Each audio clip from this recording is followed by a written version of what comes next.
അനധികൃത സ്വത്ത് സമ്പാദന കേസിൽ തമിഴ്നാട് ഉന്നത വിദ്യാഭ്യാസ മന്ത്രി കെ പൊന്മുടിക്ക് 3 വർഷം തടവും 50 ലക്ഷം രൂപ പിഴയും ശിക്ഷ. മദ്രാസ് ഹൈക്കോടതി ജസ്റ്റിസ് ജി ജയചന്ദ്രനാണ് ശിക്ഷ വിധിച്ചത്. മന്ത്രിയുടെ ഭാര്യ വിശാലാക്ഷിയും 50 ലക്ഷം രൂപ പിഴ അടയ്ക്കണം. സുപ്രീം കോടതി അപ്പീൽ നൽകാനാണ് 30 ദിവസത്തെ സാവകാശം കെ പൊന്മുടിക്ക് നൽകിയിട്ടുണ്ട്. വിധിക്ക് പിന്നാലെ കെ പൊന്മുടിയെ മന്ത്രിസ്ഥാനത്ത് നിന്ന് മാറ്റി.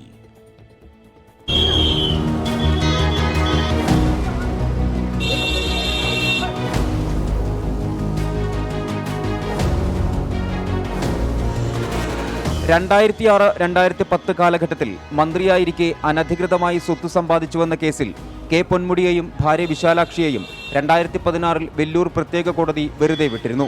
ഇത് ചോദ്യം ചെയ്ത് 2017 വിജിലൻസ് നൽകിയ ഹർജിയിലാണ് മദ്രാസ് ഹൈക്കോടതിയുടെ വിധി. പൊന്മുടിക്കും ഭാര്യയ്ക്കും 3 വർഷം തടവും 50 ലക്ഷം രൂപ വീതം പിഴയുമാണ് വിധിച്ചത്. പിഴ ഒടുക്കിയില്ലെങ്കിൽ 6 മാസം കൂടി തടവ് അനുഭവിക്കണം.